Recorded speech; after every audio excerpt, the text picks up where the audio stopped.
মোহাম্মদ ইউনূস আইন শৃঙ্খলা বাহিনীকে যুদ্ধ পরিস্থিতির মতো প্রস্তুত থাকতে বললেন কেন? এই প্রসঙ্গটি নিয়ে কথা বলবো। আপনারা জানেন যে আওয়ামী লীগ বাংলাদেশের একটি প্রধান রাজনৈতিক দল। আওয়ামী লীগ 6 মাস পরে এসে কর্মসূচির ডাক দিয়েছে, কর্মসূচি শুরু করেছে। ফেব্রুয়ারি মাসের একটি বড় অংশ জুড়ে কর্মসূচি ঘোষণা করেছে। হরতাল, অবরোধ, বিক্ষোভ, সমাবেশ এবং বর্তমানে লিফলেট বিতরণ কর্মসূচি চলছে। এই কর্মসূচি শুধুমাত্র লিফলেট বিতরণ কর্মসূচি চলছে, তাতেই মোহাম্মদ ইউনূসের সরকার ভয়ে ভীত সন্ত্রস্ত হয়ে পড়েছে, যার কারণেই আইন শৃঙ্খলা বাহিনীকে যুদ্ধ পরিস্থিতির মতো সতর্ক থাকবার নির্দেশ দিয়েছেন মোহাম্মদ ইউনূস। এই লিফলেট বিতরণ করতে গিয়েও ঘটনা ঘটেছে দেশের বিভিন্ন জায়গায়। পুলিশের সঙ্গে বাদানুবাদ ঘটেছে, পুলিশ অবরুদ্ধ হবার মতো ঘটেছে গোপালগঞ্জের টুঙ্গিপাড়ায়, কিংবা এই অবৈধ সরকারের পুলিশ আসামি গ্রেপ্তার করতে, ষড়যন্ত্রমূলক মামলার আসামি গ্রেপ্তার করতে গিয়েও অবরুদ্ধ হয়েছে, কিংবা মামলার আসামি ছিনিয়ে নেবার মতো, জনতা কর্তৃক ছিনিয়ে নেবার মতো ঘটনা ঘটেছে পাবনার সুজানগর উপজেলা আওয়ামী লীগ সভাপতিকে জনতা ছিনিয়ে নিয়েছে পুলিশের হাত থেকে। দেখুন, আওয়ামী লীগ কর্মসূচি শুরুই করেনি, তাতেই ইউনূস সরকারের ভিত কাঁপতে শুরু করে দিয়েছে। ভিত তো কাঁপবেই, কারণ হচ্ছে গত 6 মাস মোহাম্মদ ইউনূস যদি নিজেকে জিজ্ঞেস করে প্রশ্ন করে আয়নার সামনে দাঁড়িয়ে, যে এই 6 মাস এই বাংলাদেশের জন্য আমি কি কাজ করলাম? আমি কি বাংলাদেশের জন্য কোনো কাজ করেছি নাকি আমার জন্য কাজ করেছি? মোহাম্মদ ইউনূস নিজেকেই নিজের প্রশ্নের উত্তর দিতে পারবে না। তার নামে যতগুলো মামলা ছিল, সেই মামলাগুলোতে খালাস পাওয়া ছাড়া বাংলাদেশের জন্য কোনো কাজ হয়নি, যার কারণে আওয়ামী লীগ কেবল সবে মাত্র একটা ছোট্ট কর্মসূচি ঘোষণা করেছে, লিফলেট বিতরণের কর্মসূচি। সেই লিফলেট বিতরণ কর্মসূচি নিয়েই ভয়ে আটখান। গতকালকে প্রধান উপদেষ্টা মোহাম্মদ ইউনূস দেশের আইন শৃঙ্খলা পরিস্থিতি নিয়ে জরুরি বৈঠক করেছেন, এবং সেই বৈঠকে তিনি আইন শৃঙ্খলা বাহিনীর উদ্দেশ্যে বলেছেন যে যুদ্ধ পরিস্থিতির মতো প্রস্তুত থাকতে হবে, এবং আইন শৃঙ্খলা পরিস্থিতি পর্যবেক্ষণে কমান্ড সেন্টার গঠনের নির্দেশ দিয়েছেন প্রধান উপদেষ্টা মোহাম্মদ ইউনূস। একই সাথে মামলা করবার, এমনি মানুষ মামলার ভারে জর্জরিত, অনলাইনে মামলা করবার, মামলার বোঝা আরো বাড়াবার জন্য অনলাইনে মামলা করবার নির্দেশ দিয়েছেন। মামলা তো হবে, অনলাইন মানে আরো সুবিধা হলো, মানুষের কাছে সেবাটা দোরগোড়ায় এসে গেল, আরো বাণিজ্য হোক মামলা। খবর বলছে যে পুলিশ ও আইন শৃঙ্খলা রক্ষাকারী বাহিনীকে দেশের আইন শৃঙ্খলা পরিস্থিতি নিবিড়ভাবে পর্যবেক্ষণের জন্য একটি কমান্ড সেন্টার গঠনের নির্দেশ দিয়েছেন অন্তর্বর্তী সরকারের প্রধান উপদেষ্টা মোহাম্মদ ইউনূস। সোমবার রাষ্ট্রীয় অতিথি ভবন যমুনায় নিরাপত্তা বাহিনীর শীর্ষ কর্মকর্তাদের সঙ্গে আইন শৃঙ্খলা পরিস্থিতির পর্যালোচনা সভায় তিনি এই নির্দেশ দেন।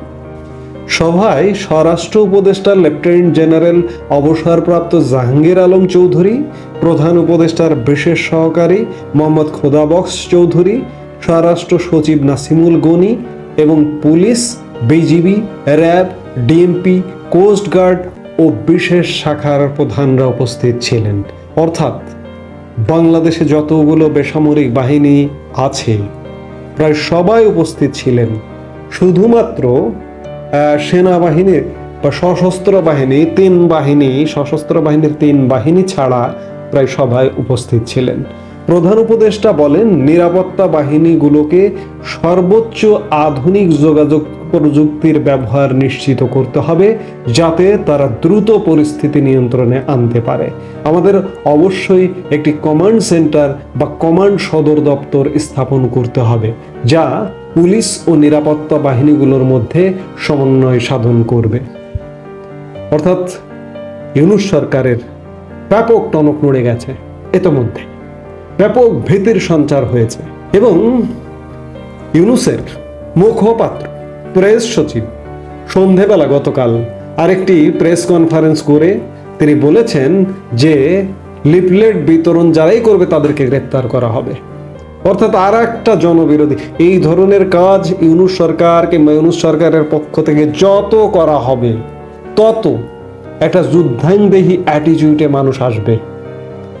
আসলে কেউ মনে রাখে না, কদিন আগে এই যে জনরোষ মানুষকে ষড়যন্ত্রমূলকভাবে যে কোনোভাবে খেপিয়ে দিয়ে নির্বাচিত প্রধানমন্ত্রী শেখ হাসিনাকে কিভাবে বিদায় করা হলো, এই কথাগুলো কি আজকের মোহাম্মদ ইউনূসের কোনো স্মরণ আসে না?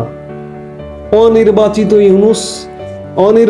ইউনূসের কোনো বাহিনী নেই, কোনো দল নেই, সংগঠন নেই, তবুও তার মনে আসে না?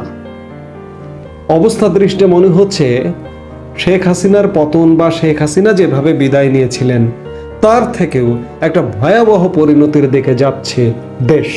সেই আলামত কিন্তু চারিদিকে পাওয়া যাচ্ছে।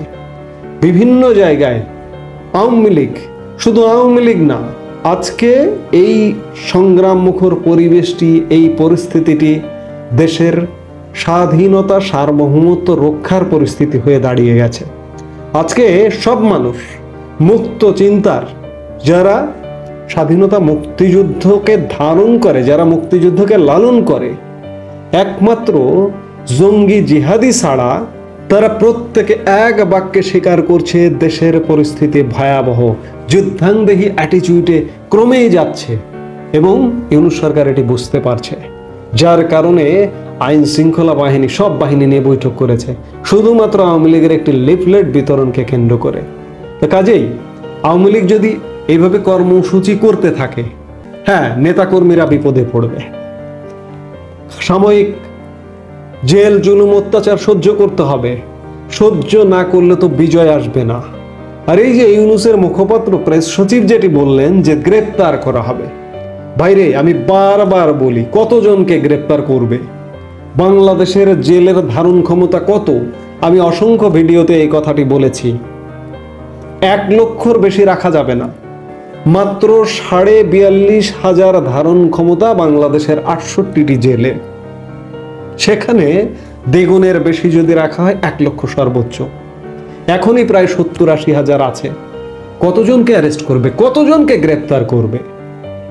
কাজেই সামনে একটা চরম ভয়ানক রকমের আরেকটি ম্যাচাকার হয়ে পরিস্থিতি শান্ত হবে। একটি সর্বজন গ্রহণযোগ্য তত্ত্বাবধায়ক সরকার গঠিত হবে, একটি নির্বাচন হবে, নির্বাচনের মাধ্যমে ক্ষমতার পট পরিবর্তন হবে, রাজনৈতিক সরকার ক্ষমতায় আসবে। তার আগে দেশের পরিস্থিতি শান্ত হবার কোনো সম্ভাবনা নেই। ইউনূস সরকার ইতোমধ্যে ভয়ে ভীত সন্ত্রস্ত হয়ে পড়েছে। এই মুহূর্তে এ পর্যন্তই। সবাই ভালো থাকুন, সুস্থ থাকুন।